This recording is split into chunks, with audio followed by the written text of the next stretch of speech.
Hello students, चलिए हमारा जो टॉपिक है सब्जेक्ट वर्ब एग्रीमेंट वो कंटिन्यू चलेगा। ठीक है ना। शायद उसकी हम 3 वीडियो अपलोड कर चुका हूँ मैं, क्योंकि सब्जेक्ट वर्ब एग्रीमेंट आपका बहुत इंपॉर्टेंट टॉपिक है क्लास 12th के लिए। बोर्ड एग्जाम में एरर फाइंड करने के लिए आते हैं। ठीक है ना। अभी तक हमने काफ़ी सब्जेक्ट वर्ब एग्रीमेंट के रूल्स को आपको पढ़ाया है और मैं उम्मीद करता हूं कि आप उनके प्रॉपर नोट्स बनाते रहें और अपने कॉपी में उन्हें नोट करते रहें। ठीक है। उन्हें थोड़ा उनकी जो है प्रैक्टिस करते रहें नोट्स की। मैं एक्सरसाइज भी उसके बाद सेंड करूंगा। चलिए, हमारा जो सब्जेक्ट वर्ब एग्रीमेंट है ये उसका पार्ट्स 4 है। इसी पार्ट को हम आगे बढ़ाते हैं, क्योंकि सब्जेक्ट वर्ब एग्रीमेंट के बीच में कोई ना कोई एग्रीमेंट ऐसा हुआ है जो सब्जेक्ट के अकॉर्डिंग वर्ब चलती है। देखिए, नेक्स्ट रूल की तरफ चलते हैं।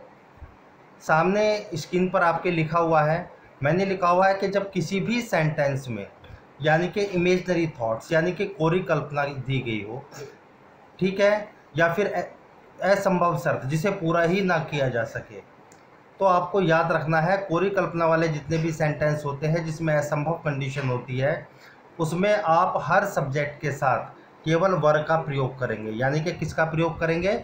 वर का प्रयोग करेंगे। जैसे फॉर एग्जाम्पल मैंने लिखा I wish I were are tiger, यानी कि मेरी इच्छा है कि काश में टाइगर होता। यानी कि लेकिन ये क्या है? इम्पॉसिबल है, असंभव है। लेकिन उसके बाद भी मैं कल्पना कर रहा हूँ, कोरी कल्पना है। इस कंडीशन में आप हर सब्जेक्ट के साथ केवल वर का प्रयोग करते हैं, हमेशा याद रखना। जैसे मैंने लिखा सी वॉक्स, यानी कि वह ऐसे चलती है, as if she were a princess, जैसे कि वो राजकुमारी हो। इस तरीके से वो चलती है, यानी कि कहाँ पर है? कोरी कल्पना की दी गई हुई है। नेक्स्ट एग्जाम्पल देखिए, if I were the chief minister of UP, यानी कि if I were the chief minister. देखिए, आई के साथ भी मैंने यहाँ पर किसका प्रयोग किया? वर का प्रयोग किया। क्यों? कोरी कल्पना है, काश मैं यूपी का मुख्यमंत्री होता। केवल मैं क्या कर रहा हूँ? इमेजिनरी थॉट्स, मैं केवल कल्पना कर रहा हूँ। जब आप कल्पना करते हैं तो सेंटेंस में प्रत्येक सब्जेक्ट के साथ केवल वर का ही यूज करें। चलिए आगे बढ़ते हैं। देखिए, नेक्स्ट नंबर 2 रूल की तरफ आप चलेंगे। देखिए स्टूडेंट्स, होता क्या है कि जब आप मैथमेटिक्स की 2 फिगर को कंजक्शन एंड से जोड़ते हैं, जैसे मैंने लिखा 2 and 2, 3 and 4, 5 and 6, 7 and 4, तो हमेशा याद रखना उसके साथ जो वर्ब होती है वो प्यूलर वर्ब ही यूज की जाती है। जैसे आपके सामने लिखा हुआ है 2 and 2 make 4, यानी कि मेक कहने का मतलब है प्यूलर वर्ब आपने यूज की। मैंने लिखा 3 and 2 make 5, यानी कि आपने कैसी वर्ब यूज की? प्यूलर वर्ब आपने यूज की, मेक। अगर यहाँ पर मेक्स हो जाता तो वर्ब आपकी कैसी हो जाती? वर्ब हो जाती है आपकी सिंगुलर। चलिए नेक्स्ट रूल की तरफ चलते हैं। देखो, आपके मैंने एक चीज़ आपके सामने लिखी हुई है। मैंने प्रोनाउन में आपको पढ़ाया था स्टूडेंट्स, रिलेटिव प्रोनाउन जितने भी होते हैं, दैट, हु, विच, वूम, वुड, ये सब रिलेटिव प्रोनाउन होते हैं जो एज ए कंजक्शन का काम करते हैं। ये रिलेटिव प्रोनाउन होते क्या? जब रिलेटिव प्रोनाउन का प्रयोग आप किसी भी सेंटेंस में करें तो आपको हमेशा एक बात याद रखनी है, तो जो उसका इंसिडेंट्स होगा, यानी कि जो रिलेटिव प्रोनाउन से पहले नाउन और प्रोनाउन का जो भी यूज है, आप जो वर्ब लेके आएंगे उसी नाउन प्रोनाउन के अकॉर्डिंग आपको वर्ब लिखनी है। ठीक है। जो रिलेटिव प्रोनाउन से पहले जो भी नाउन या प्रोनाउन आएगा उसी के अकॉर्डिंग आपको वर्ब लिखनी है। क्लियर? जैसे फॉर एग्जाम्पल मैंने लिखा पहला सेंटेंस, इट इज आई। ठीक है। Who am your friend. बात समझ में आई? अब इट इज आई कहने का मतलब है इसी के अकॉर्डिंग मैंने किसका यूज किया? एम का यूज किया, तो ये सेंटेंस आपका सही हो जाता है। सेंटेंस नंबर 2 देखिए, मैंने लिखा it was you, it means तुम ही थे, who were standing there. Clear? अब इस हु के अगर देखा जाए, हु से पहले जो प्रोनाउन आया हुआ है हु, तो इस यू के अकॉर्डिंग ही आपने हेल्पिंग वर्ब वर का चयन किया, आपने वर का यूज किया।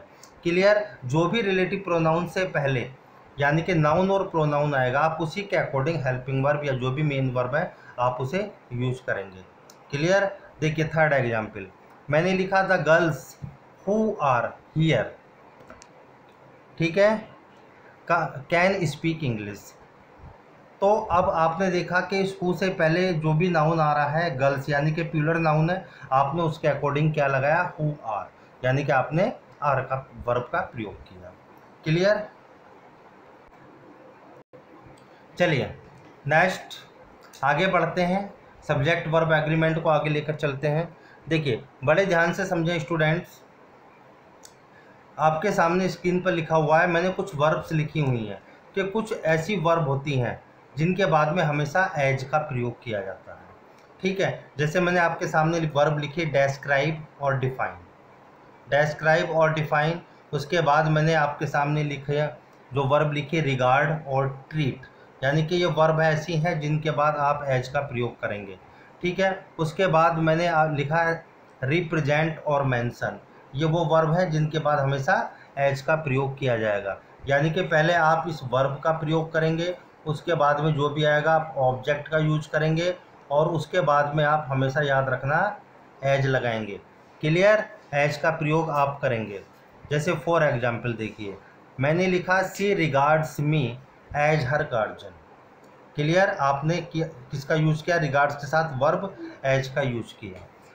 सेकंड सेंटेंस पर ध्यान दें, आई प्रेजेंटेड माई सेल्फ।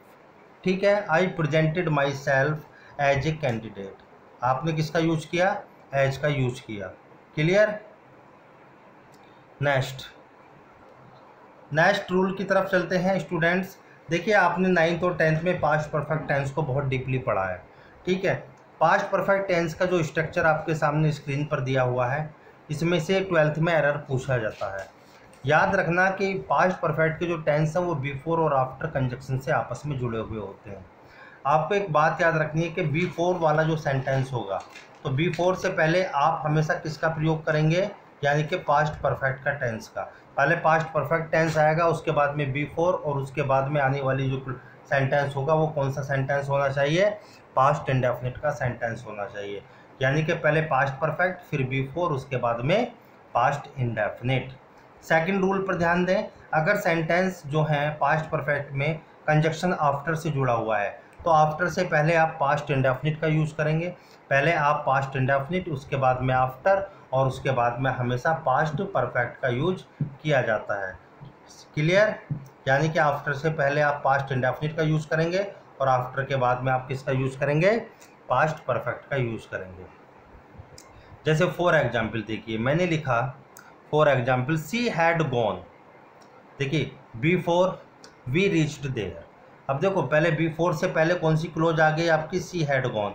ये कौन सी क्लोज है, आपकी क्लोज है पास्ट परफेक्ट की। और उसके तुरंत बाद मैंने लिखा वी रीच्ड देयर, ये टेंस कौन सा हो गया आपका, पास्ट इंडेफिनिट का। बात समझ में आ गई। सेकंड सेंटेंस पर ध्यान दें, मैंने लिखा she came after we had reached there. अब देखो जब दोनों सेंटेंस को मैंने आफ्टर से जोड़ दिया, तो आफ्टर से पहले वाली क्लोज किस में, पास्ट इंडेफिनिट में, और आफ्टर के बाद वाली क्लोज किस में चलेगी आपकी, पास्ट परफेक्ट में। क्लियर। चलिए नेक्स्ट देखिए, यह सबसे इंपॉर्टेंट टॉपिक है जो अब चलेगा, कंडीशनल सेंटेंस। कंडीशनल सेंटेंस को लेकर वर्ब का चक्कर रहता है और वर्ब के बारे में पूछा जाता है। कंडीशनल सेंटेंस में एरर आते हैं आपको फाइंड करने के लिए। देखिए याद रखें, कंडीशनल सेंटेंस का मतलब है कंडीशन, यानी कि शर्त। जब ऐसे वाक्य जिसके अंदर कोई ना कोई कंडीशन रखी गई हो, जिनके अंदर कोई ना कोई शर्त दी जाती है, वो कंडीशनल सेंटेंस कहलाते हैं। देखिए पहला फर्स्ट जो इसका रूल है, मैंने लिखा कि यदि कंडीशनल सेंटेंस फ्यूचर टेंस में है, किस में है, फ्यूचर टेंस में है। फ्यूचर टेंस का मतलब है, जैसे अगर मैं आपसे कहता हूँ कि यदि आप मेरे पास आओगे तो मैं आपको पढ़ाऊँगा, यदि आप कठिन परिश्रम करोगे तो आपको अवश्य सफलता मिलेगी, तो ये कंडीशन किस में है, फ्यूचर में है। ठीक है, इस तरीके के सेंटेंस में आपको याद रखना है, आपको जब यदि के लिए आपको इफ़ का प्रयोग करना पड़ता है, यानी कि सेंटेंस इफ़ से बनते हैं। जब ये सेंटेंस इफ़ से बनते हैं तो इफ़ से जुड़ी हुई जो क्लॉज होती है वो हमेशा प्रेजेंट इंडेफिनिट में बनाया जाता है, और सेकंड पार्ट जो होता है, जो दूसरा वाक्य बनाया जाता है, बीच में कोमे का यूज होता है, और दूसरा पार्ट हमेशा फ्यूचर इंडेफिनिट में बनाया जाता है। इस चीज़ को आप याद रखना, फ्यूचर इंडेफिनिट में बनाया जाता है। ठीक है, पहली क्लोज आपकी प्रेजेंट इंडेफिनिट में, फिर कॉमा, उसके बाद में आप फ्यूचर इंडेफिनिट का यूज करेंगे। देखिए फॉर एग्जाम्पल मैंने लिखा इफ़ सी वर्क्स हार्ड, यदि वह कठिन परिश्रम करती है, करेगी, तो सी विल पास, वह पास हो जाएगी। यानी कि फ्यूचर में कंडीशन है, लेकिन पहली क्लोज आपने प्रेजेंट इंडेफिनिट में बनाई और दूसरी फ्यूचर में। सेकंड एग्जाम्पल देखिए, मैंने लिखा if you come to me, यदि आप मेरे पास आओगे तो आई शैल टीच यू, मैं आपको पढ़ाऊँगा। पहली यानी कि जो कंडीशन फ्यूचर में है, लेकिन आपने पहली क्लोज इफ़ से जुड़ा हुआ जो सेंटेंस है वो आपने प्रेजेंट इंडेफिनिट में बनाया, और कॉमे के बाद जो भी सेंटेंस बनाया जाएगा वो फ्यूचर इंडेफिनिट में बनाया जाता है। चलिए नेक्स्ट कंडीशनल सेंटेंस में पॉइंट नंबर 2 पर ध्यान दें। देखो पहली कंडीशन थी यदि कंडीशन आपकी फ्यूचर में है तो इफ से जुड़ा हुआ जो भी सेंटेंस है आप उसे पहले प्रेजेंट इंडेफिनिट में बनाएंगे और कॉमे से लगा हुआ सेंटेंस आप फ्यूचर इंडेफिनिट में बनाएंगे। लेकिन यदि कंडीशन आपकी पास्ट टेंस में आ जाए, किस में आ जाए, पास्ट में, यानी कि भूतकाल में पहुंच जाए, यानी कि इससे अनफुलफिल्ड यानी कि अपूर्ण इच्छा का भाव होता है। ठीक है, तो इस तरीके के सेंटेंस जो इफ से जुड़ी हुई क्लॉज है आप उसे पास्ट परफेक्ट में बनाते हैं, हमेशा याद रखना। और जो सेकंड सेंटेंस होगा आपका उसमें आप वुड हैव प्लस वर्ब की थर्ड फॉर्म का यूज करेंगे, याद रखना, वुड हैव का यूज करेंगे प्लस वर्ब की थर्ड फॉर्म का। ठीक है, इस तरह के सेंटेंस देखिए। पहला सेंटेंस मैंने लिखा if she had come to me, यदि वह मेरे पास आती तो I would have given her a pen. तो मैंने देखो पहला टेंस आपका पास्ट परफेक्ट में, दूसरे में आपने किसका यूज किया, वुड हैव का। ठीक है, इस तरीके से आप दूसरी क्लोज को किस में बनाएंगे, वुड हैव प्लस वर्ब की थर्ड फॉर्म, और पहला सेंटेंस आपका जाएगा इसमें पास्ट परफेक्ट टेंस में। देखिए नेक्स्ट रूल की तरफ चलते हैं। देखो वही जो पहली मैंने सबसे पहले फर्स्ट रूल में आपसे साथ डिस्कस किया था, यदि किसी भी सेंटेंस में कोरी कल्पना का भाव है, ठीक है, अपूर्ण इच्छा है, कोरी कल्पना है, जो आप नहीं है, केवल आप बैठे बैठे सोच रहे हैं कि काश मैं अध्यापक होता, काश मैं डॉक्टर होता, काश अगर मैं पक्षी होता तो हवा में उड़ता, काश मैं देश का प्रधानमंत्री होता तो देश की सेवा करता, ये केवल क्या है, कोरी कल्पना है। ठीक है, तो आप एवरी सब्जेक्ट, प्रत्येक सब्जेक्ट के साथ किसका प्रयोग करेंगे स्टूडेंट, याद रखना, वर्ब का ही यूज आपको करना है, एरर आते हैं। और जो दूसरा सेंटेंस आपका बनेगा सेकंड सेंटेंस, उसमें आपको वुड के साथ वर्ब की फर्स्ट फॉर्म का यूज करना है, हमेशा याद रखना। देखिए फॉर एग्जाम्पल मैंने लिखा if I were a king, यदि मैं एक राजा होता तो I would live in palace, तो मैं कहाँ रहता, एक महल में रहता। बात क्लियर हुई, पहले सब्जेक्ट के साथ मैंने वर्ब का यूज किया, और सेकंड सेंटेंस में आपने वुड प्लस वर्ब की फर्स्ट फॉर्म का यूज किया। देखिए second sentence if she were a bird, यदि वह चिड़िया होती। देखो कोरी कल्पना है, सब्जेक्ट सी है, लेकिन आपने उसके साथ किसका यूज किया, वर्ब का यूज किया, कॉमे लगने के बाद आपने वुड का प्रयोग किया प्लस वर्ब की फर्स्ट फॉर्म का यूज किया। ठीक है, सी वुड फ्लाई, तो वह उड़ती। ठीक है स्टूडेंट्स, तो ये आपका वर्ब एग्रीमेंट का पार्ट 4 था। ठीक है, चलिए इसके बाद वर्ब का नेक्स्ट पार्ट बनाएंगे आप लोगों के लिए। आप अपने फेयर में जितना भी वर्क आपको दिया जाता है उसे नोट करते रहें, अपने नोट्स बनाते रहें। ठीक है, चैनल को सब्सक्राइब कर दिया करें, वीडियो को ज़्यादा से ज़्यादा लाइक करें, ताकि मुझे प्रेरणा मिलती रहे आपके लिए नई नई वीडियो बनाने के लिए। Thank you.